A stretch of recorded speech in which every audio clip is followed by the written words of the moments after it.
Okay, greetings. I'm so happy to see each of you. Welcome. And I am Rosemary Cox. I am the education coordinator for Saging International.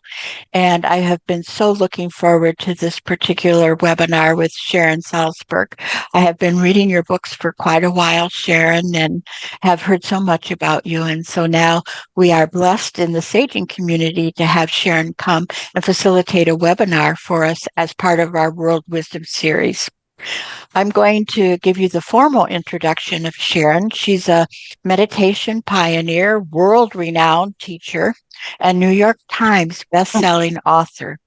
She is among the first to bring mindfulness and loving kindness meditation to the mainstream American culture nearly 50 years ago, inspiring generations of meditation teachers and wellness influencers. Sharon is the co-founder of the Insight Meditation Society in Bear, Massachusetts, and the author of 13 books, including the New York Times bestseller, Real Happiness, now in its second edition, and her seminal work, Loving Kindness. I highly recommend that book. Loving Kindness is a practice that's very near and dear to me. In 2023, Sharon released two new books.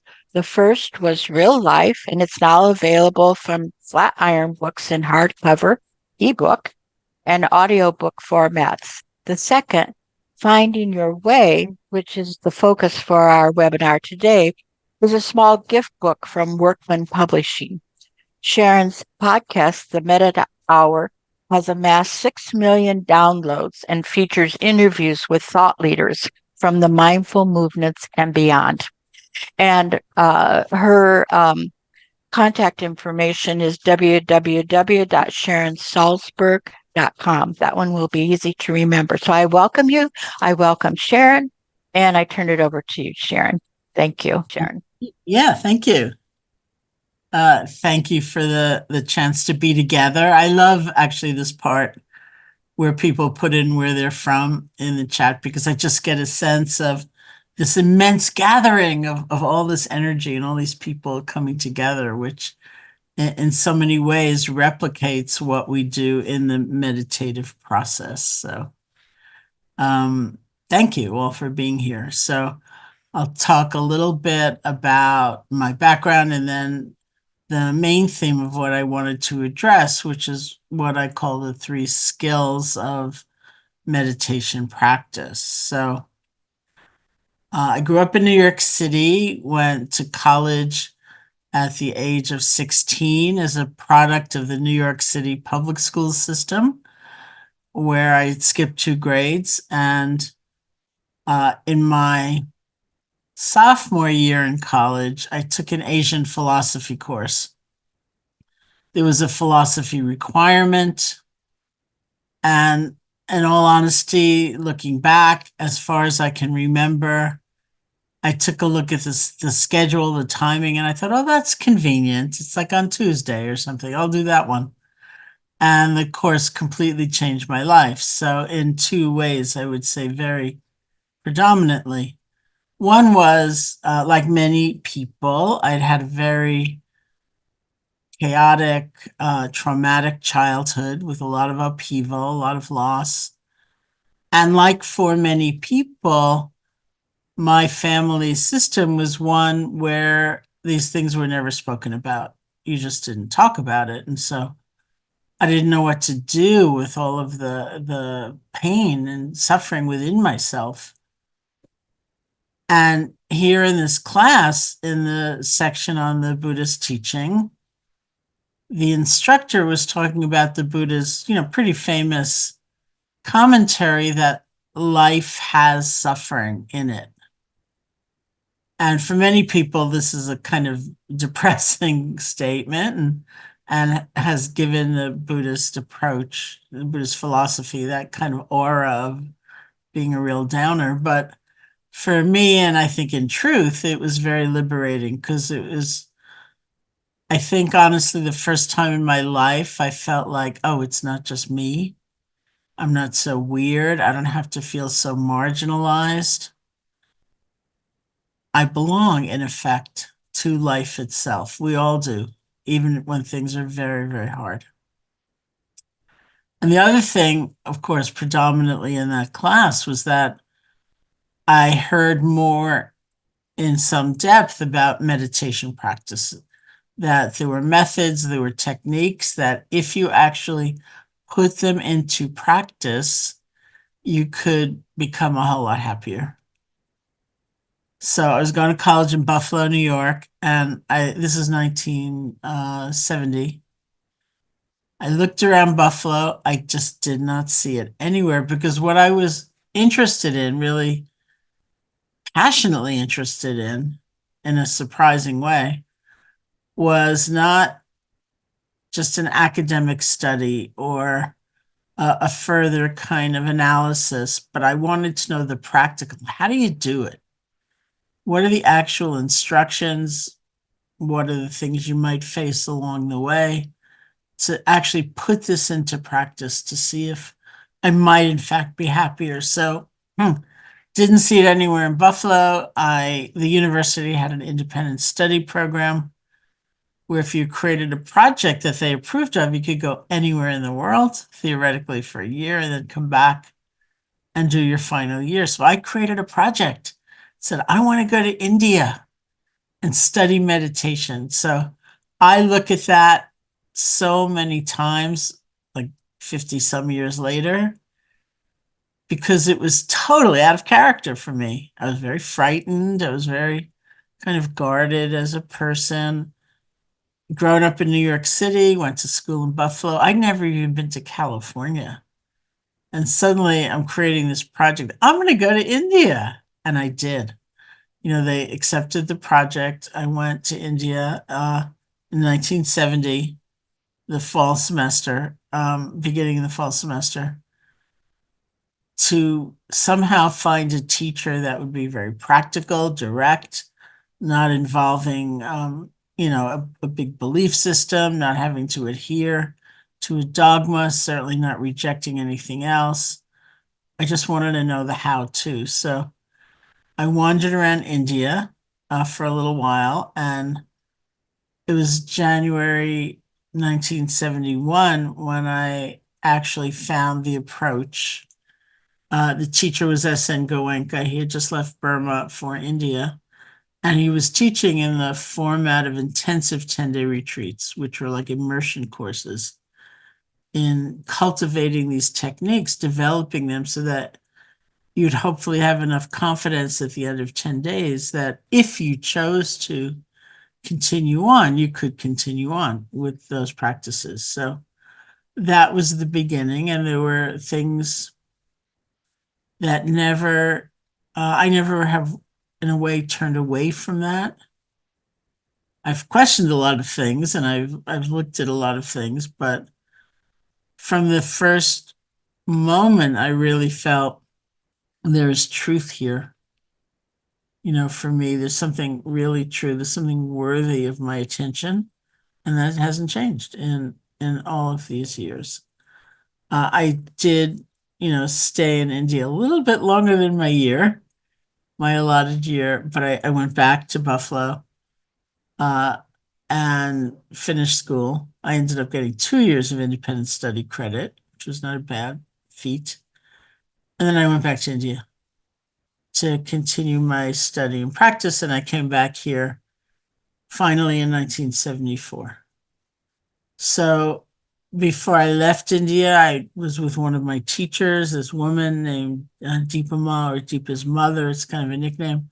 And she's the one who told me to teach in that meeting. And so, in effect, I came back as a teacher. And, in those days, in the 70s, if I found myself at a party or some social situation and someone would ask me, "What do you do?" And I would say, "I teach meditation."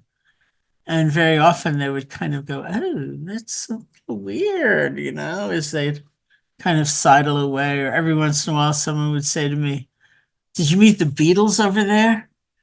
And I'd say, "No, sadly, they went when I was in high school."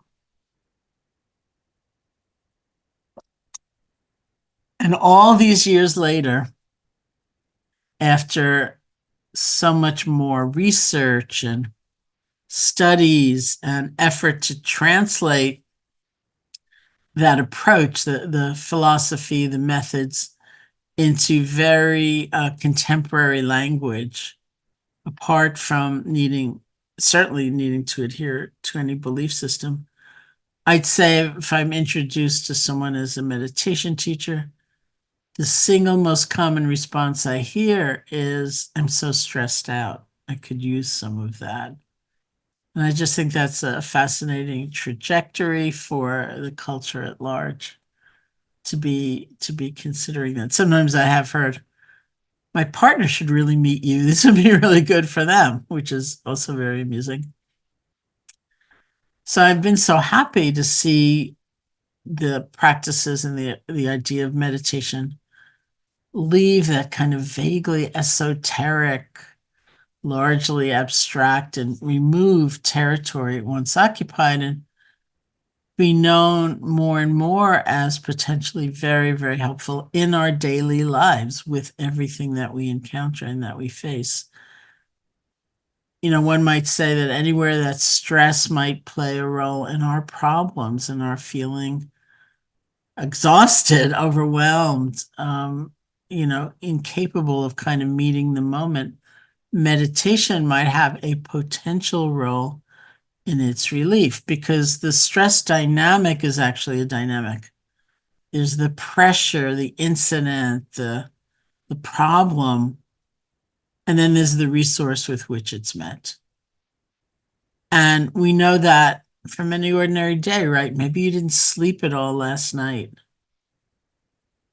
And then you go to work or you go to some meeting somewhere, you're with a group of people, and somebody makes a kind of nasty comment, and you just like, it just enters you and you take it so to heart, and it's so piercing and it kind of defines your day, maybe your life.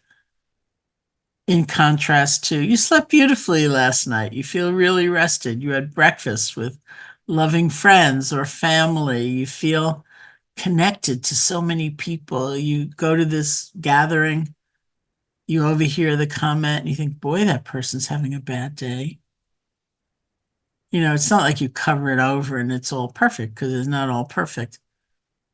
But that kind of way things can enter us and overwhelm us, and that is different depending on the resource with which we are bringing forth. So resource might be from inner strength. It might be from a sense of connection to others, not feeling so alone. It's many things. And sometimes people hear a description like that and they think, well,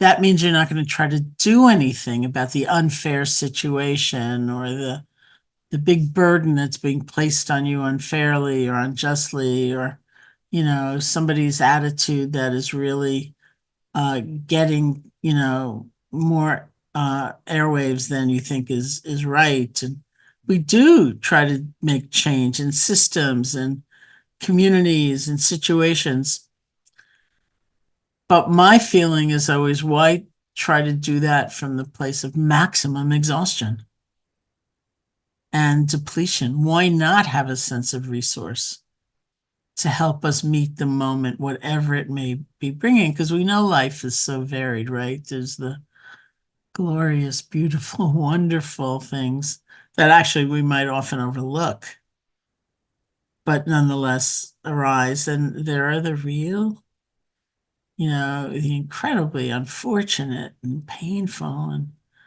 and difficult things that also arise. And then there's everything in between.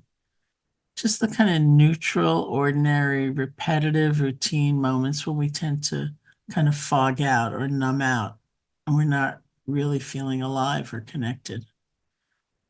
So this is really what meditation practice ultimately is about, being able to meet pleasant, joyful, delightful experiences, not being so distracted we don't even notice them, not being so, I don't know, there's a big feeling a lot of people have, like, I don't quite deserve this, I can't let this in. There's too much pain in the world or in my family, or whatever, I can't allow myself to really savor this beautiful moment. So, unfortunately, the end result of that is that we're not kind of nourishing or replenishing that sense of resource, of real joy that can actually motivate us to keep going, maybe taking care of someone else, something like that.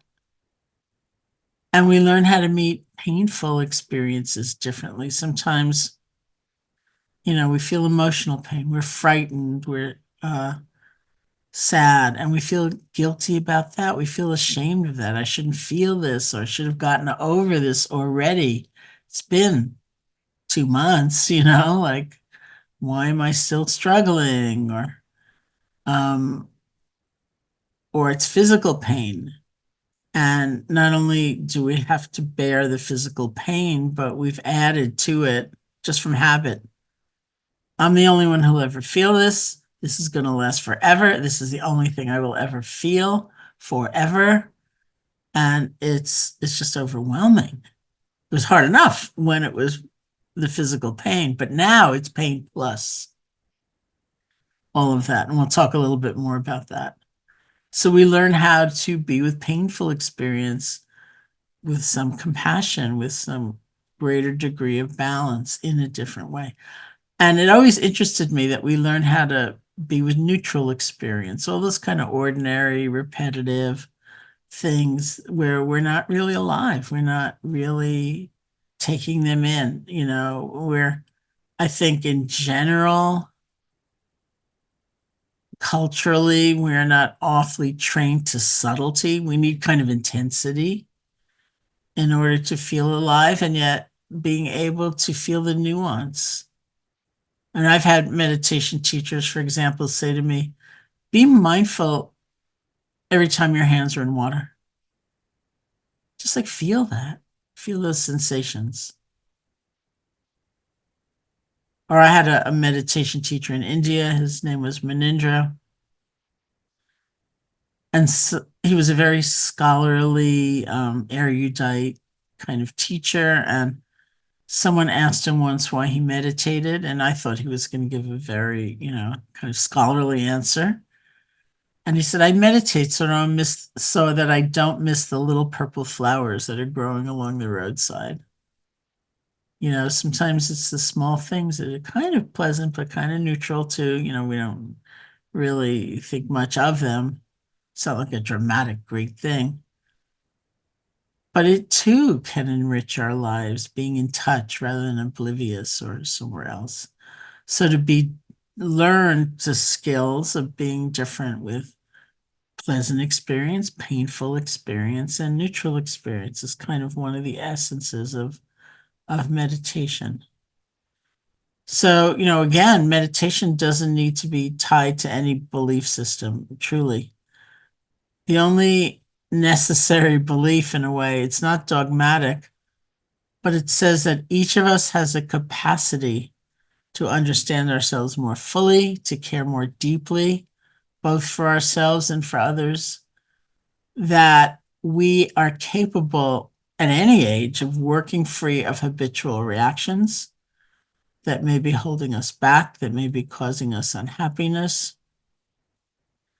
And we can develop greater wisdom and love, that we have a capacity, no matter what we've been through, no matter maybe what we've done or what we may be undergoing right now, we have a potential, a capacity to see more clearly within ourselves. And psychology these days, it's known as a growth mindset, rather than a fixed mindset. Uh, the work of Carol Dweck is one example where it's that sense of potential, of possibility, no matter what. Now, I remember, because I am of a certain age myself, that when I was in junior high school, when I was in high school studying science, there was no idea, for example, of neuroplasticity. The idea was that I think is by 25, 26, some age like that, your brain was set unless you had a big misfortune, in which case There could be some degeneration, but the idea of regeneration, of new learning, of growth, it just didn't exist. And lo and behold, some findings on neuroplasticity that up until the moment that we die, actually, our brain can be generating anew. And so it's a brand new idea. And it's also, interestingly enough, for me, tied in many ways to meditation instruction because there's a fair amount of research being done on neuroplasticity and meditation. So here we are. Because of that orientation right from the beginning, both my own desire and how my teachers presented it, I saw meditation as a skills training. So I see it as a training in really three skills. The first of these is concentration. So concentration steadies and focuses our attention so that we can let go of unhealthy distractions, useless worries, regrets about the past that we cannot change, worries about the future, addictive tendencies. And concentration helps us from being seduced by outer distractions, just wasting our energy. Concentration will restore our energy to us. So you don't have to be I know some of you are very experienced meditators, but you don't have to be an experienced meditator just to know that. Sit down to think something through, to work through a dilemma, and we can be just gone. It's like our attention just scatters to the four winds. They say that when our minds go to the past, now there are ways, of course, of thinking about the past that are very useful, but this is not one of them, where our minds just jump to the past and we go over and over and over some situation where we now have some regret. Not for lessons learned or to figure out how to make amends. We just go over it and over it and over it and over it, and then we're exhausted and demoralized. I should have said this. I should have said nothing. Why didn't I say more? And it's just like, you can just feel like how much of our life's energy is just sucked into that and lost to us. And I'd say, especially in our time, it's like an and. Distraction propels us into an anxiety-filled future imagination. What if this happens? And then that's going to happen. And then that's going to happen. And then that's going to happen. And we create a world that has not happened and may never happen. But we're filled with, it's like we have the burden of that now because our anxiety has just created it.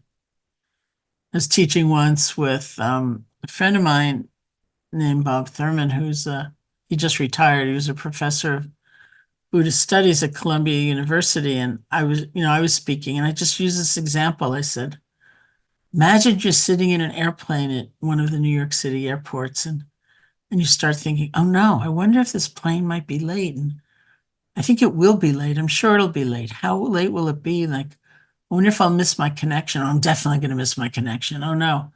What will that mean? That means I'm going to arrive in Portland, Oregon after midnight. There won't be any cabs. It's not New York City. There just won't be any cabs. What's going to happen to me? As though Portland was famous for people like vanishing if they landed after midnight. And I said it just as an aside, as an example of our minds beginning that kind of arc of anxiety. And I mentioned that I also have a saying that I sometimes use to help restore myself to balance, which is something will happen. I'll spend the night in the airport. There'll be a bus, there's an airport hotel. I don't know. Something will happen. So that was just an example I used in teaching. So the reason I mentioned it was that I was teaching with Bob Thurman when I was using this example. And about 6 weeks after the class, Bob sent me an email which simply said, just landed in Portland, lots of cabs.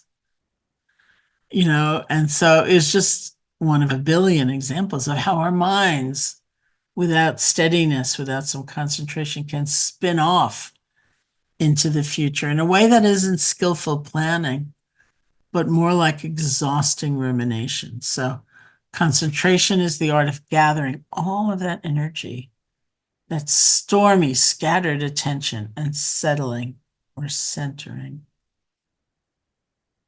I was teaching once and using the word concentration because we do. And this was a non-residential weekend. It was like just before lunch on Saturday. And somebody came up to me and he protested my use of the word concentration.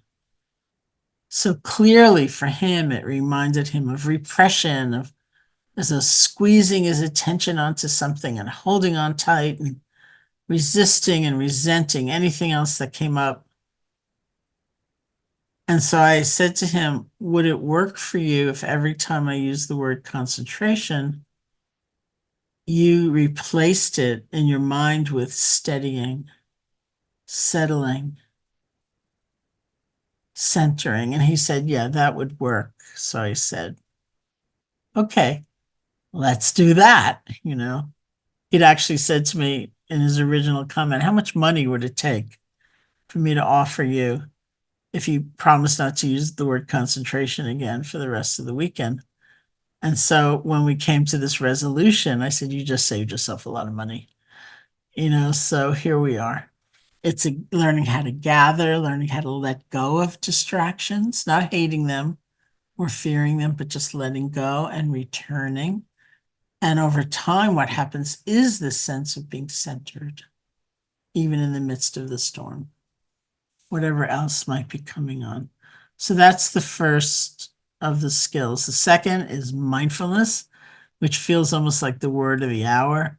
Of course, when I came back from India in 1974, no one ever said mindfulness, except in a study context if you were doing research on, academic research, because there was no scientific research really on certain religious traditions or something like that.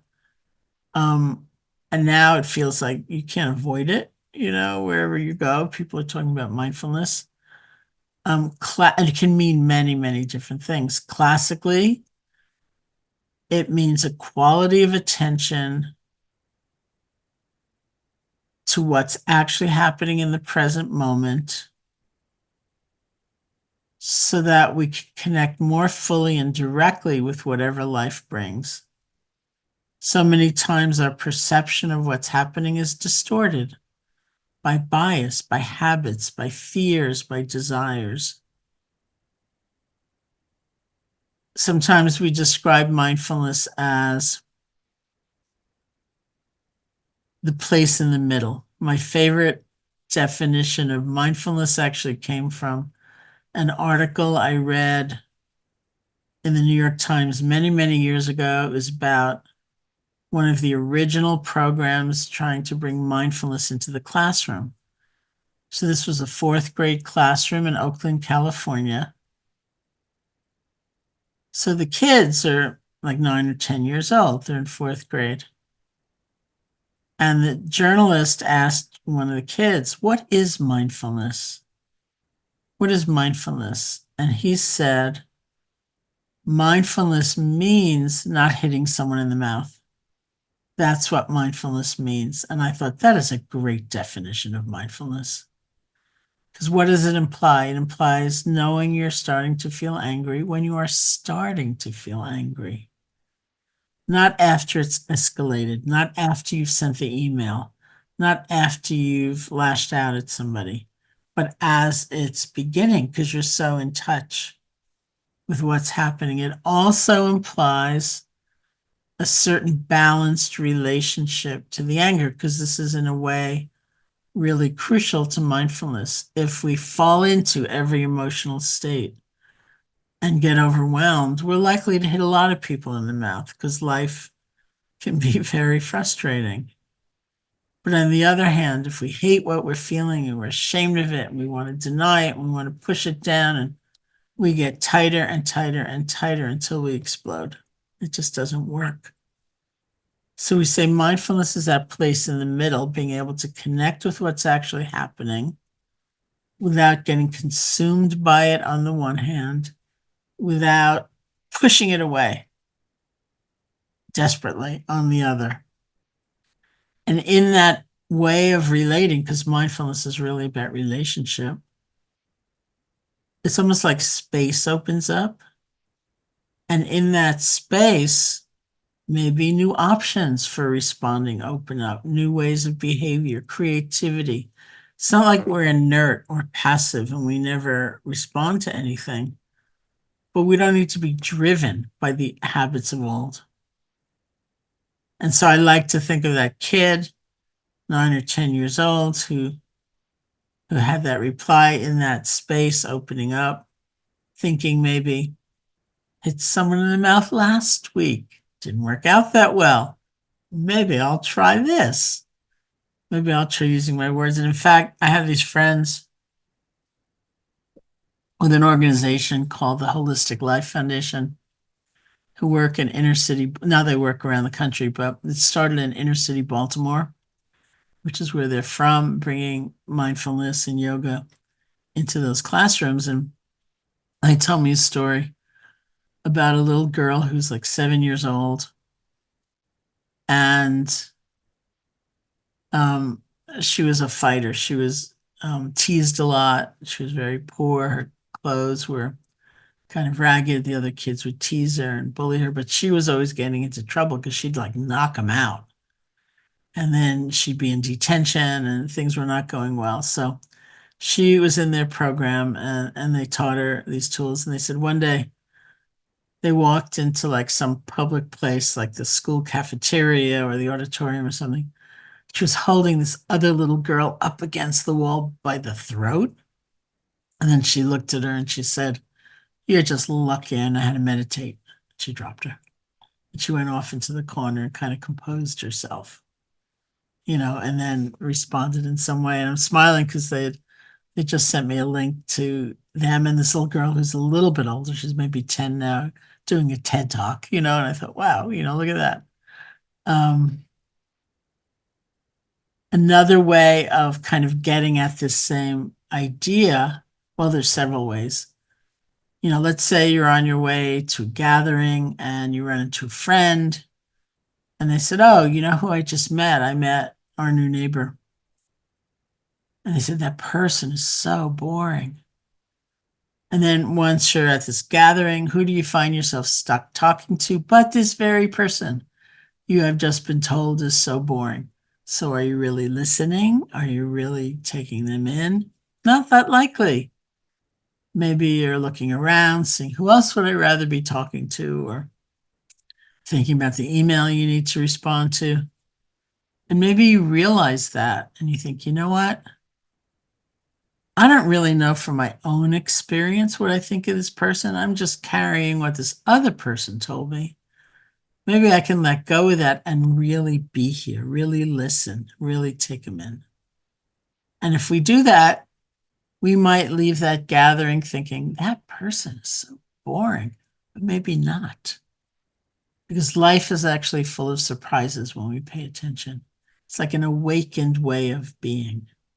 Not that everything becomes pleasant, but we are alive actually in that moment. And one of my favorite ways of describing mindfulness has to do with, there's this word in the Pali language, the language of the original Buddhist texts. And I like it a lot. It's the word is papancha. I think it's like one of those words that sounds like what it means. I think it sounds like popcorn, papancha. And what it means is proliferation. Or as I heard one translator once describe it, he described it as the imperialistic tendency of mind, where something happens and the whole world is taken over. So this is the story I like to tell about that. I was teaching with one of my friends, my colleague, Joseph Goldstein, and Joseph and I were sitting in the kitchen of this place just having a cup of tea. And somebody came in some distress and said to Joseph, I just had this really terrible experience. So Joseph said, well, what happened? And he said, I felt all this tension in my jaw, and I realized what an incredibly uptight person I am and how I always have been and I always will be. And Joseph said, you mean you felt a lot of tension in your jaw? And he said, yes, and I've never been able to get close to people, and it's never going to change. And Joseph said, you mean you felt a lot of tension in your jaw? And it was really interesting for me, like watching them go back and forth and back and forth. And no matter what, no matter how many times Joseph repeated the exact same thing, you mean you felt a lot of tension in your jaw? The man would respond with a very elaborate story about forevermore. And finally, Joseph said something to him like, why are you adding a painful self-image? Why are you adding a miserable self-image to a painful experience? It's like painful enough, and it is, to feel the tension in your jaw. But now you're going to be alone for the rest of your life on top of it. So it's not only being able to gather your attention back, but being able to be with what is in a more balanced way. So we don't have the incredible burden of that seemingly unchanging, terrible future. And we can experience the pain in a different way rather than it seeming so endlessly solid. I mean, this is actually something we do with mindfulness with physical pain and emotional pain. Let's say physical pain, rather than that seemingly solid block, my back, my knee, whatever it is. We see the component parts. There are moments of burning, there are moments of twisting, there are moments of this, there are moments of that. None of that sounds good, none of that feels good, but that's an alive system. And as one of my friends with a very severe chronic pain condition said to me, I found the space within the pain. It's not that the pain just abruptly stopped, but that different relationship to it actually made for us a different experience. It's not easy, but it's possible. And it's the same thing with emotional pain. You know, we have this huge wave of anger, resentment, something like that. If we can sit and be mindful of it, we notice, oh, there are moments of sadness in there. There are moments of fear in there. There are moments of feeling helpless in there. It's an alive system, moving, shifting, changing. And then if we want to take action, we can do so with a different understanding of everything we might be feeling. So the thing itself, it's not that only pleasant, lovely things happen, I wish, but not so. But we can relate differently through the force of mindfulness. We can be mindful of joy and sorrow and pleasure and pain and beautiful music and a screeching, really unpleasant sound. It doesn't mean that all these flatten out and become one big blob without distinction or intensity or flavor or texture. But the old ways of relating, really trying to fiercely hold on to pleasure or even pushing away pleasures because we feel we don't deserve it, all of which means we're not really enjoying it, or resenting and pushing away pain, which only makes us suffering more, or numbing out, disconnecting from neutral, ordinary experience so that we're only half alive a lot of the time. Those reactions don't need to predominate. And so we have a very different experience, whatever's happening.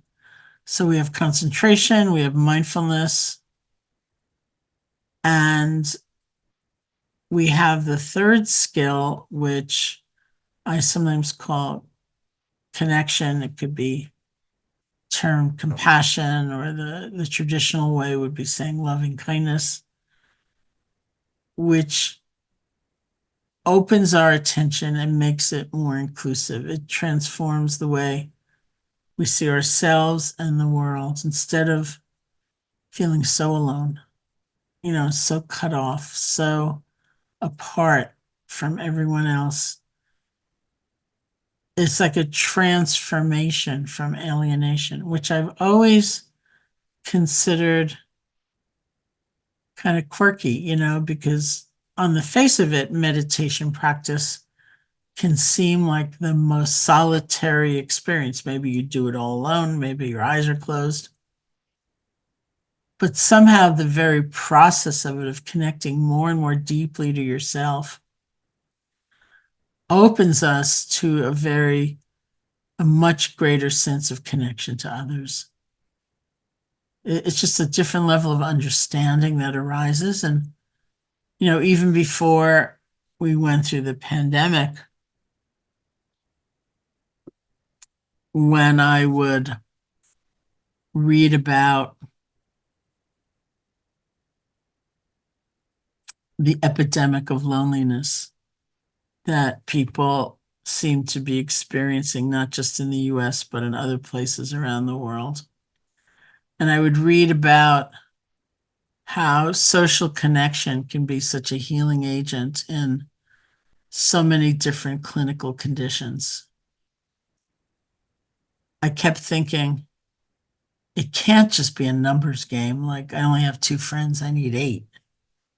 It must be some inner sense of connection to others, caring for others, people, animals, the planet, some sense of a kind of belonging together. Because I know people, maybe we all know people, maybe some of us are people who are not big extroverts, and we're not going to suddenly, work to get 30 times the amount of friends that we have. It's not like that. But within, we can heal a sense of alienation or being distant or apart. And I know those people feel very connected and caring and a part of like the human condition without, going to a party a week or something or a night or whatever you're supposed to do. Um, and so I really, even then, before, so many people, though not everybody, experience so much greater isolation and apartness in these last years. But even then, I kept thinking it must be some inner sense. And I do believe that. And oddly enough, meditation practice really does cultivate that understanding of connection. For one thing, it actually begins with self-compassion, which a lot of people equate somehow with laziness, with giving up, with not having sense of ways you want to improve or new habits you want to learn or making progress in something. And it's actually the opposite. Researchers tell me that a kind of harsh, punitive environment, either internal or external, will spike anybody's performance but briefly, and then we crash. That the best way to make a sustained effort toward learning something new, changing a habit, making progress in something, is actually this quality of self-compassion, which doesn't mean denying that there's a problem. It means giving yourself a break and being able to say, okay, I fell down.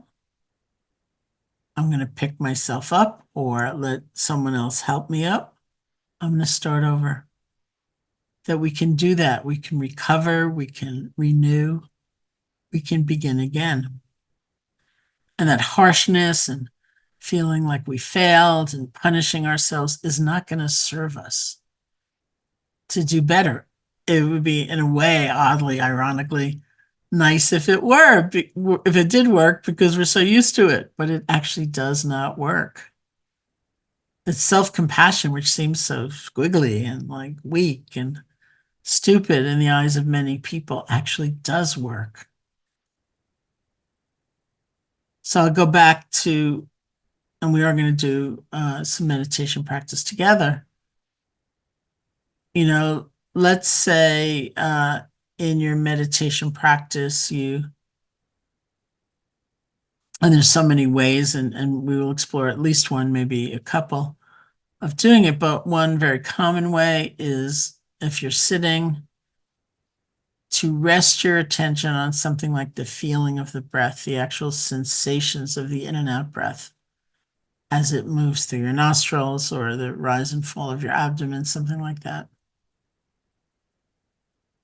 And that was actually the first meditation instruction I ever got in January 1971 in India.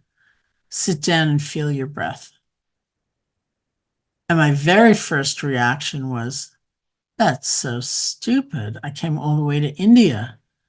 Where's the magical, esoteric, fantastic technique that's going to wipe out all my suffering and make me a totally happy person? Like, what's this stupid thing? Thought I could have stayed in Buffalo to feel my breath. And then I thought, how hard can this be? What'll it be like? 800 breaths, 900 breaths before my mind wanders. And to my absolute astonishment, it was like one breath. Maybe two breaths, maybe half a breath, and I'd be gone. I'd be way gone. And when I realized that, I would hate myself and I'd be so upset and so punitive. And I heard over and over and over again, it's okay. We expect you're going to fall asleep or your mind's going to wander. The important moment is really what happens next. You realize maybe, it's been quite some time since I last felt a breath. How do you speak to yourself? Can you let go gently? It's what one of my teachers called exercising the letting go muscle. Can you let go gently? Can you begin again? It's really a process of recovery. That's what we're learning in the practice. It took me a long time to actually start to believe that. And one of the reasons I started to believe it was because I saw that it seemed like nothing, like and with the breath, my mind wandered, I brought it back. That was stupid. But I realized, how many times in a day do I have to begin again? Like I do, in effect, fall down and I need to pick myself up and start over, or I make a mistake and I need to kind of regroup and in a way start over, or I'm set on a certain course of action and I hear some new information or something else arises and I have to do a kind of course correction and I need to begin again. So many moments in the day we were in effect needing to begin again. And I thought that's actually a great life skill. And the essence of being able to do that is this quality of self-compassion. Because if you make a mistake or you flub it or you're not sort of adhering to your goal, whatever it is, we can spend endless periods of time chastising ourselves and judging ourselves and bringing ourselves down and comparing ourselves to the seeming perfection of everybody else and everybody else in the room or whatever. And we end up exhausted. We end up demoralized. We don't actually have the energy, the kind of juice to say, okay, lessons learned. I'm going to start over. And so we are wasting that kind of potential. And so here we are, that it just means being kind to yourself, realizing, yeah, I blew it. People do blow it. It doesn't mean we ignore that fact, but we can be kind to ourselves and recognize the most important thing is the ability to begin again. So that sense of connection and caring for others actually begins with that kind of self-compassion. And the more we can see ourselves in that light, the more we can see others in that same kind of light, which does not mean we like everybody and we decide we're going to take them home for dinner, or we're going to overlook the terrible thing that they're doing and not try to take action against it. It's not like that at all, truly, but it's almost like a bone deep recognition that our lives have something to do with one another, that the kind of self and other and us and them we can get into, which can be useful in some contexts, when it's held rigidly, we overlook the we that is also true, that we are all a part of things. And sometimes the way I try to describe it is I was once in a car driving with a friend, and we got caught in this terrible, awful traffic, just miserable traffic. And we were complaining bitterly about it the whole time. And then at one point, my friend looked at me and she said, "Well, we're the traffic too, you know." And I thought, "Ooh, that's right. They're probably complaining about us." And I realized that before she made that comment, it was almost like that is really the attitude of privilege. It's like, it's my road. I'm in the center of the universe. It's all mine. You and those other cars, you're interlopers. You're slowing me down. But when she said that, it was like that sense of center and margin dropped out, and we're all the traffic. And you know what? We had a problem, which is traffic. And I honestly believe that that level of looking at things where we are connected, where we are interrelated, is a more effective way of looking at how to resolve a problem rather than the kind of division and uh, loneliness, really, that we are so often lost in. So that, in a very unfeigned and natural way, is the third skill that meditation practice really does cultivate. It's concentration, mindfulness, and connection.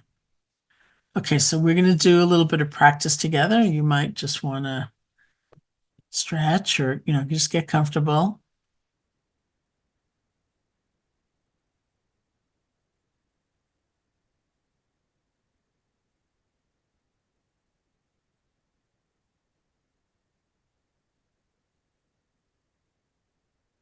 And you can sit comfortably,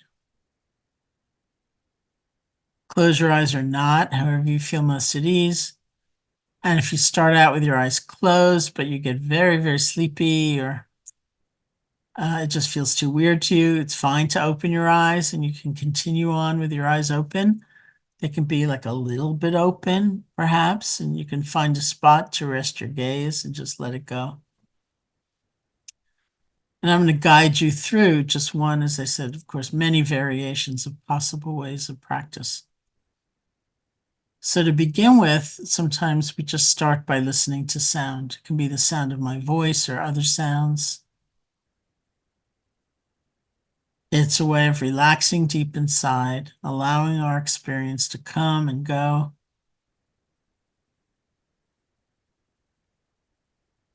And of course, we like certain sounds and we don't like others. We don't have to chase after them, to hold on or push away. Let them come, let them go.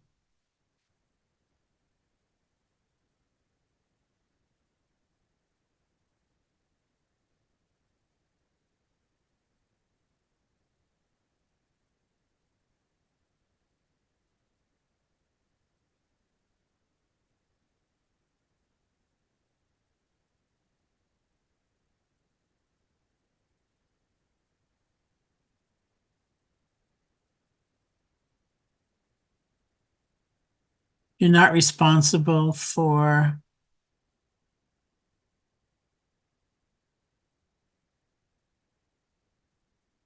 responding to the sounds in some way. And just let it wash through you.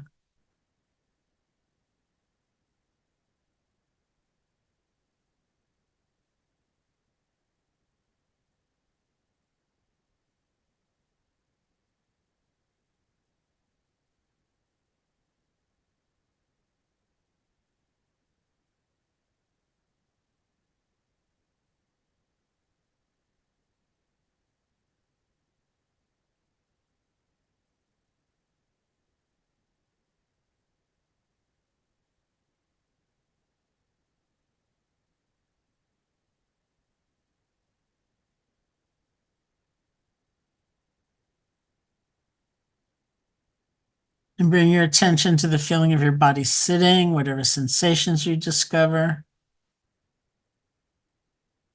See if you can feel the earth supporting you.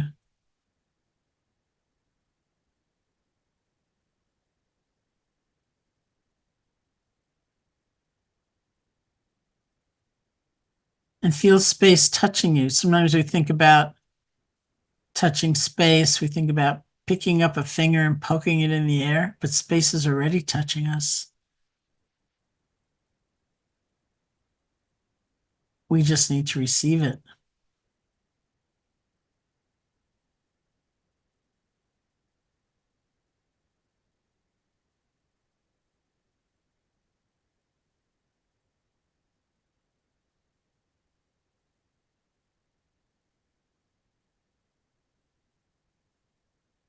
Bring your attention to your hands. See if you can make the shift from the more conceptual level, let go fingers, to the world of direct sensation, picking up pulsing, throbbing, warmth, coolness. You don't have to name these things, but feel them.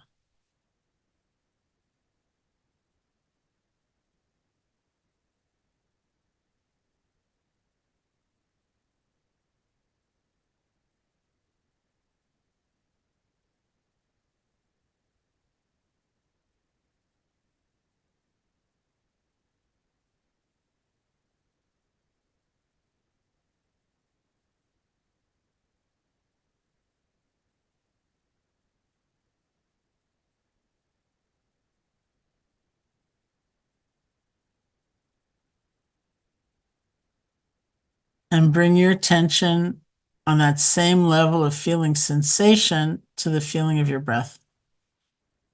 Just the normal, natural breath. You don't have to try to make it deeper or different.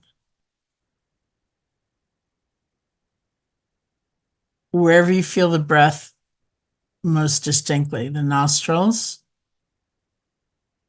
or the rising, falling movement at the chest or the abdomen.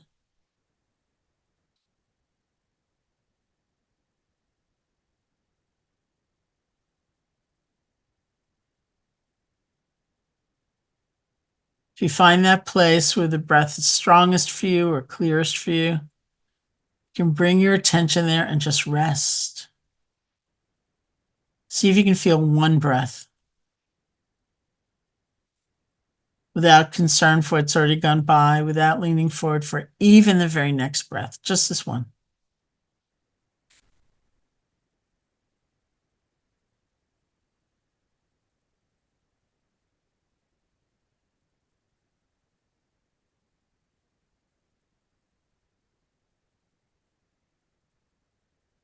And we're feeling the breath. I mean, we also might have an image of the breath or hear the breath, but those can be more in the background. We're paying attention to what the breath actually feels like, one breath at a time.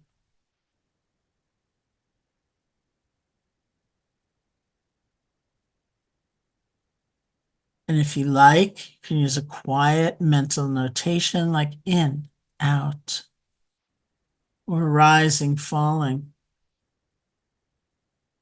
to support the awareness of the breath, but very quiet.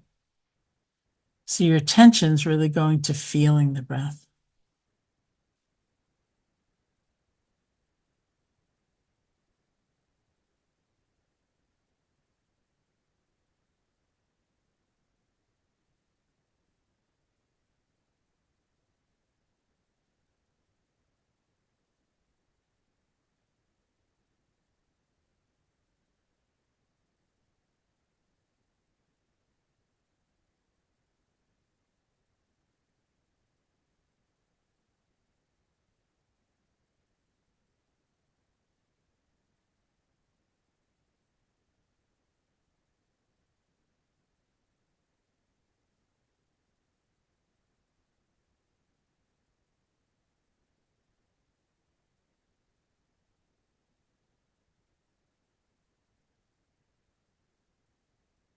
Images or sounds or sensations or emotions should arise, but they're not very strong.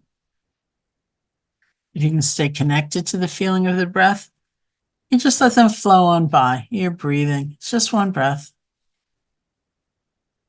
But if they are strong and something like pulls you away, or you get lost in thought, spun out in a fantasy, or you fall asleep, truly don't worry about it. Remember, the most important moment is the next moment. You realize you've been gone. See if you can practice letting go and simply coming back. No judgment, no blame. We let go and we begin again. That's the muscle that we are training. No matter how many times you might have to do that, it's fine.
The poetic way of saying it is the healing is in the return, not in never having wandered to begin with.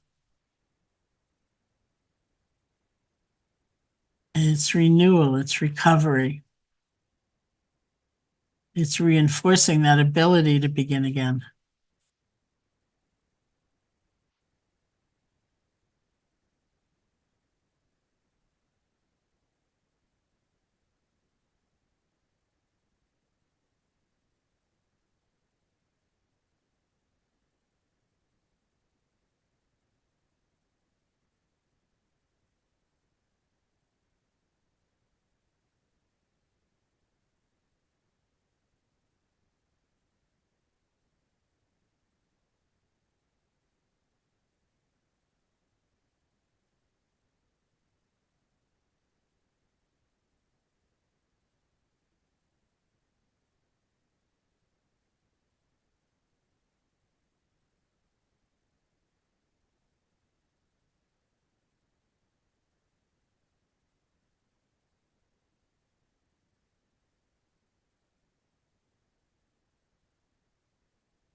And when you feel ready, you can open your eyes or lift your gaze, and we'll end the meditation.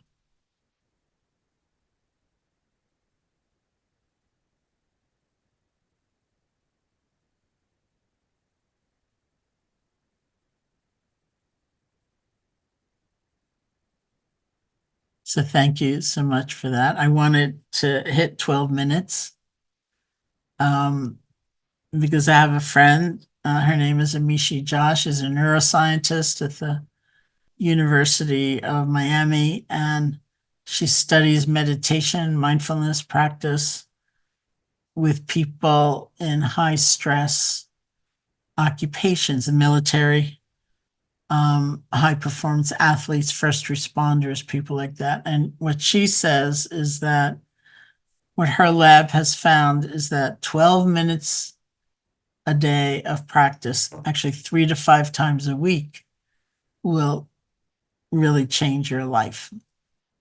And I always tease her, because we're friends. And I say, first of all, I don't know if going for the bare minimum is all that healthy, but that's what science has been looking for. Like, what's the lowest effective dose? Like, how much aspirin do you need to take? How much meditation do you need to do in general? So she's saying 12 minutes a day. I also say to her that self-knowledge plays a role here, because for me, as an individual, 3 to 5 times a week doesn't generally work, because it'll be Monday and I'll think, I'll start on Wednesday.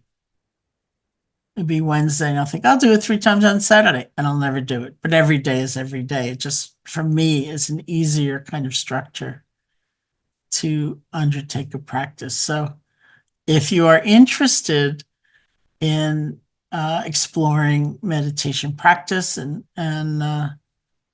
knowing yourself, whatever might work best for you. And I would also say if 12 minutes is your goal and you only have 5 one day or 3, just do that. It's really fine.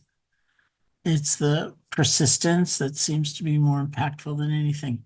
Okay, so it is really time for questions, if you have any. And I've been told that there are several options for how you might submit a question. You can use the digital raise hands feature, which should be at the bottom of your screen. You can, if you don't know how to do that, and I often have trouble with that myself, you can raise your hand physically and someone will call on you, or you can actually put something in the chat.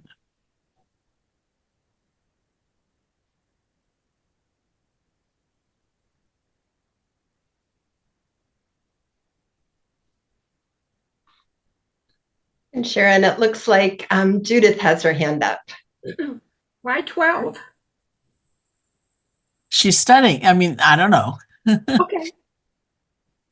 I mean, that's what they do the studies on, like when people seem to be practicing, 12, they seem to hit some kind of 12 minutes, they seem to hit some kind of threshold. That's what the research does. But I do tease her, about that. Thank you. Patricia has a question, and then it looks like Rosemary after that. Hi, Sharon. Thank you. Or I'm sorry, Priscilla. Yeah, that's okay. Hi, Sharon. Thanks so much. I really appreciated your talk. And I just wondered if you could connect what you've been talking about to the book, your new book on finding your way. How does meditation, how do these 3 skills help us with that? Finding Your Way was a book. I was a sort of a child of the pandemic. The last time I taught in New York in person was March 9th, 2020. And New York City, March was really a difficult scene. People were getting sick, parents were getting sick, anxiety was through the roof. And an editor asked to meet me in that day, and so we met for lunch in the same place that I was teaching in the cafe there. And she proposed a book, a gift book, illustrated passages that were, there's not like a thematic through line, but the idea was a book you can open up to any page and maybe hopefully get something useful for yourself. And I said to her, I don't think so. I don't think that's my thing, and but it was during that lunch I actually had the thought, maybe I should. This was New York City, where I had been renting an apartment. I have the retreat center, the Insight Meditation Society, which is just through the woods over here, and a house in Barre, Mass. So I thought maybe I'll go up to Barre for 2 weeks and I'll ride this out till it's all over.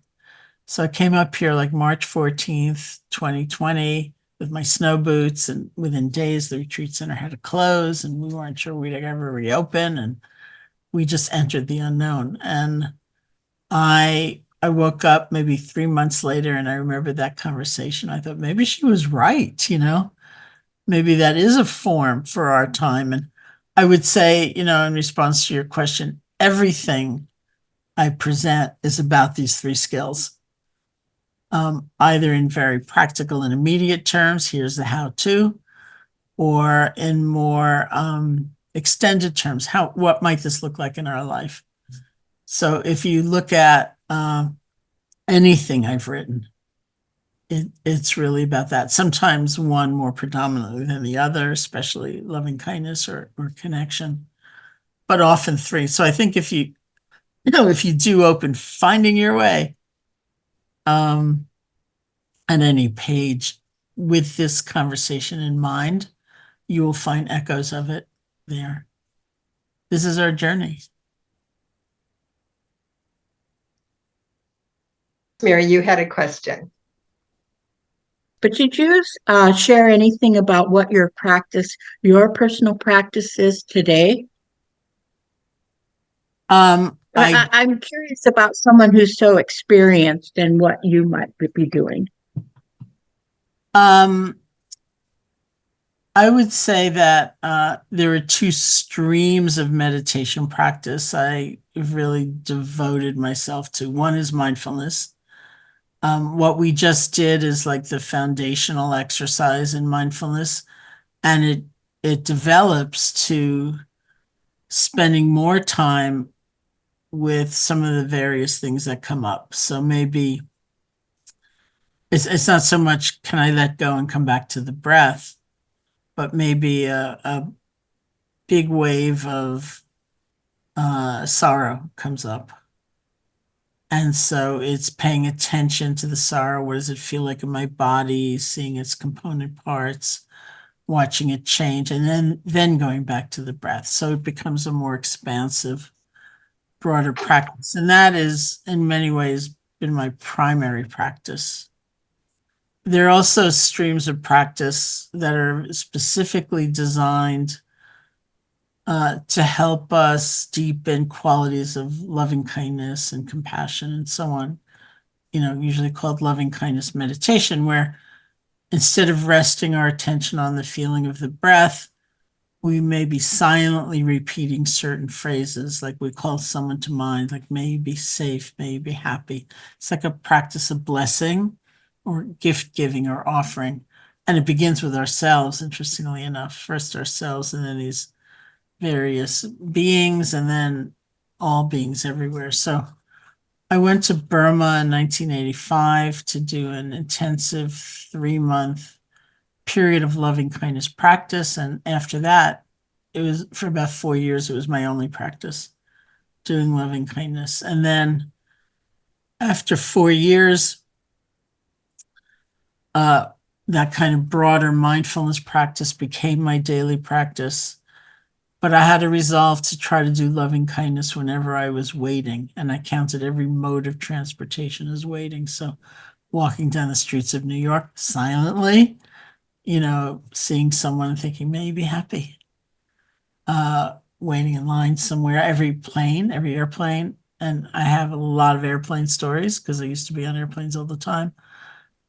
Taxi rides, things like that. And then when I came up here in 2020, I was on no more airplanes. I've been on a plane since March 4th, 2020. I wasn't in Ubers or taxis. I wasn't really walking down the streets of New York even. And so I brought that more formal loving kindness practice back into my daily sitting more. But I also, I have a friend of mine who said to me she liked to look at all the faces and Zoom and silently think, may you be happy, may you be happy, may you be happy, may you be happy. So there are lots of ways in which we can bring these kinds of things into our daily life that are, I think, helpful. And Fran has a question. We hear so much about the stress that our children are experiencing in today's world. It seems to me that meditation has some value in the classroom, even in elementary school. Are you familiar with any research that's being done on this? I think there's a considerable amount of research being done, and one of the places I look is this other friend, Richie Davidson, who's at the University of Wisconsin at Madison. In fact, I helped them create a curriculum for loving kindness for children, like young children, which was interesting, because it really involved using concrete language, like maybe safe. What is safe? Like what does that feel like? Oh, and I guess if someone's holding your hand crossing the street, that's like safe. Don't we want to, wish that for people and things like that? So they did a great deal of research in school, and they actually have more recently posted the curriculum because they have done their research. That's done. So now it's just like available.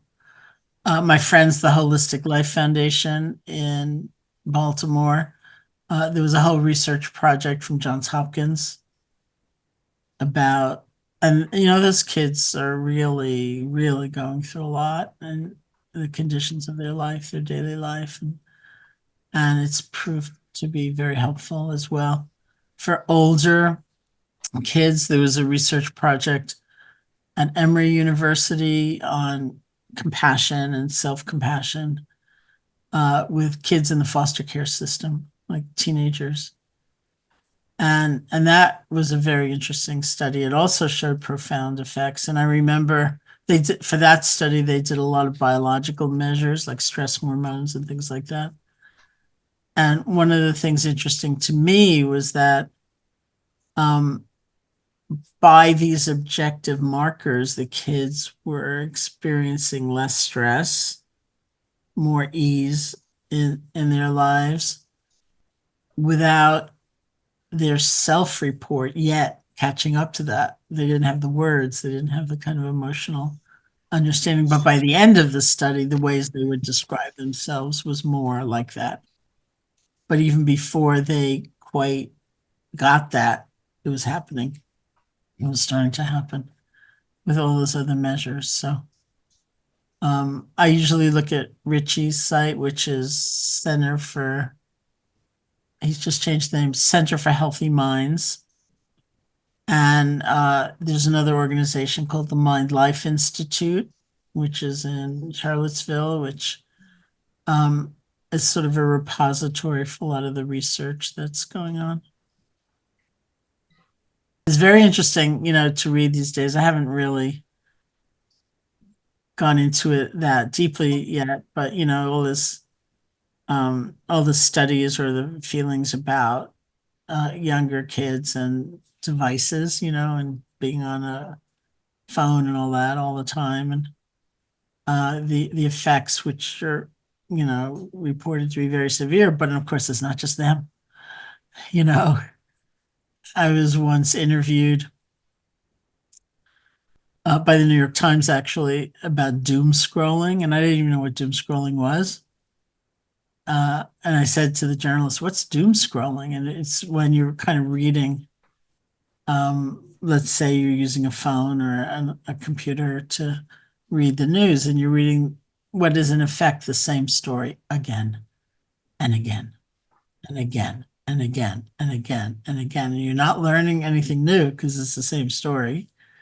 And you're not sort of opening up to the state of the world in a new way because it's the same story. And of course, it's the same thing with cable news if you're watching it on TV again and again and again and again. And so I said to the journalist, "Oh, yeah, I know what that is. I do that, and I can feel the effect when I do that. And then I need to really use mindfulness in that way, like, oh, this is really not helping me. This is having a certain effect on my body, on my stress level, on the way I feel. I should really, watch one news show and not 40, something like that." It was interesting because he had said to me, one of your colleagues recommended that I talk to you about this topic. And then when the article came out, I was actually in it, which doesn't always happen. Sometimes you get interviewed and, they don't use it, but they did use me. And I saw my colleague was not in there. So I said to her, why did you recommend me? Did you recommend me because you knew I did it, and you don't, like, you don't doom scroll?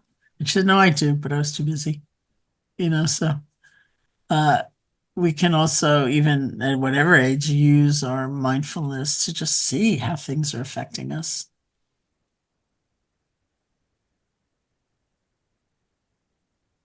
Looks like Judy has a question. Yeah, it just popped into my mind. Has any research been done with older adults in meditation? I'm sure there has been. I would look at the Mind Life Institute and see. I'm sure there has been. I mean, I had been aware of studies like the University of Pennsylvania and other places that were in process. I don't know what the findings were. They have done research studies, not University of Pennsylvania, but other places on various clinical conditions, breast cancer and things like that, and the degree anywhere that stress might be playing a deleterious role is where they try to do it. And so I would look at one of those places for a repository. Thank you. No, I just want to thank you all for being here, and it's been great being a part of your community briefly. Today was that I had an image of people who are experienced meditators, and they just meditate at some point during the day. And what I learned from you, and I like this idea, is that there are different types of meditation, and you apply them to what you're experiencing, and that's a lesson for me, and I appreciate that, because I thought you had to be kind of like a monk and you go off somewhere and you meditate for an hour every day or maybe twice a day. So that was a new revelation. But I really appreciate you coming and sharing from your life story, and hopefully motivating some of us to start meditating, or really appreciating the fact that we already are involved in some type of practice. And I want to thank all of you for coming today. It's always wonderful to be in the presence of people from our community. And thank you. And Saging, to express our appreciation, we often do this or however, but thank you, Sharon, and thank you, everyone. We'll see you next time.